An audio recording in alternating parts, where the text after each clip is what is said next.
কৰণৰ প্ৰতি আগ্ৰহ নাই কেন্দ্ৰৰ প্ৰয়োজনীয় পুঁজিৰ যোগান নধৰে ৰাজ্যক তথৈবচ NRC সেৱা কেন্দ্ৰৰ অৱস্থা দিনৰ পিছত দিন মাহৰ পিছত মাহ সলনি কৰাৰ পিছতো কেতিয়া NRCৰ খচৰা প্ৰকাশ পাব কোনেও নাজানে কিন্তু কিয় NRCৰ উন্নীতকৰণত আগ্ৰহ দেখুওৱা নাই কেন্দ্ৰই প্ৰথমে চাওক NRC সেৱা কেন্দ্ৰৰ বাহ্যিক আন্তঃগাঁথনি আৰু এতিয়া শুনক কৰ্মচাৰীৰ বিননি প্ৰথম ফাৰ্ষ্ট যিখিনি সোমাইছিল এখন ফেব্ৰুৱাৰী 15 তেওঁলোকক এটা অনাদিন দিছিল 3000 কৰি আৰু LICৰ 6000 কৰি আমি ছেকেণ্ড ফেজত সোমাওঁ গতিকে আমি এতিয়ালৈকে আমাৰ ঘৰত আৰু 2 বছৰ হৈ গ'ল এতিয়ালৈকে আমি একো পোৱা নাই চেলাৰীটো 2 মাহৰ 3 মাহ হ'লে 1 মাহত দিয়ে এতিয়া 2 মাহ 3 মাহ হ'ল এতিয়া ৰানিং 3 মাহ হ'ল তো 1 মাহত দিছে আপোনাৰ NRC ষ্টাৰ্টিঙৰ পৰা কাম কৰি আছোঁ এতিয়া আমি কাম কৰি থাকোঁতে আমাৰ বহুত নিজৰ পৰা বহুত টকা পইচা খৰচ কৰি আমি কাম কৰিছোঁ না NRC বুলি আমি কোনো কাগজ পাতি খৰচ পাতি পোৱা নাই বা আমি আমাৰখিনি চলাই আছোঁ বা কনজেঞ্চি বুলিতো আমি 1 টকা পোৱা নাই NRC উন্নীতকৰণৰ বাবে কেন্দ্ৰই আবণ্টন দিছিল 908 কোটি টকা 750 কোটি টকা ইতিমধ্যে লাভ কৰিছে NRC কৰ্তৃপক্ষই অৰ্থাৎ আবণ্টিত ধনৰ মাত্ৰ 158 কোটি টকাহে পাবলৈ বাকী আছে NRC কৰ্তৃপক্ষই এনে সময়তে প্ৰশ্ন হয় কোনোবাই অপব্যৱহাৰ কৰিছে নেকি NRCৰ বাবে আবণ্টিত ধনৰ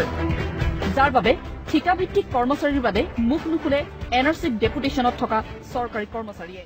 ৰাষ্ট্ৰীয় নাগৰিকপঞ্জীৰ খচৰা প্ৰায় 1 কোটি 20 লাখ লোকৰ নাগৰিকত্ব পৰীক্ষণৰ কাম এতিয়াও বাকী থকা বুলি উচ্চতম ন্যায়ালয়ক ৰাজ্য চৰকাৰে জনোৱাৰ পিছত 31 জুলাইলৈ অৰ্থাৎ প্ৰায় 7 মাহ NRC খচৰা প্ৰকাশৰ দিন পিছুৱাই দিবৰ বাবে উচ্চতম ন্যায়ালয়ত আজি আবেদন জনাইছে কেন্দ্ৰীয় গৃহ মন্ত্ৰালয়ে উল্লেখ্য যে ইয়াৰ পূৰ্বে NRCৰ সমন্বয় প্ৰতীক হাজেলাই সৰ্বোচ্চ ন্যায়ালয়ক জনাইছিল এতিয়াও প্ৰায় 1 কোটি 20 লাখ লোকৰ নাগৰিকত্ব পৰীক্ষা কৰিবলৈ বাকী আছে তেতিয়াই প্ৰায় নিশ্চিত হৈছিল 31 ডিচেম্বৰত খচৰা প্ৰকাশ কৰাটো হয়তো সম্ভৱ নহ'ব বৃহস্পতিবাৰে সেয়া প্ৰায় চূড়ান্ত কৰিলে কেন্দ্ৰীয় চৰকাৰে কিন্তু কেন্দ্ৰৰ এই আবেদন সহজভাৱে ল'ব পৰা নাই আছু নেতৃত্বই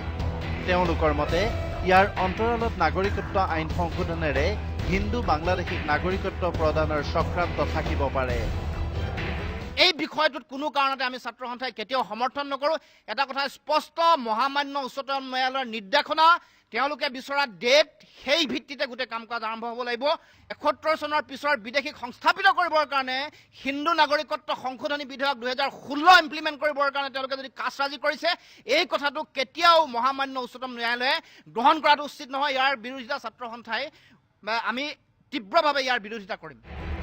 চৰকাৰৰ অংশীদাৰ অগপয়ো খচৰা প্ৰকাশৰ দিন সলনিত প্ৰতিক্ৰিয়া প্ৰকাশ কৰিছে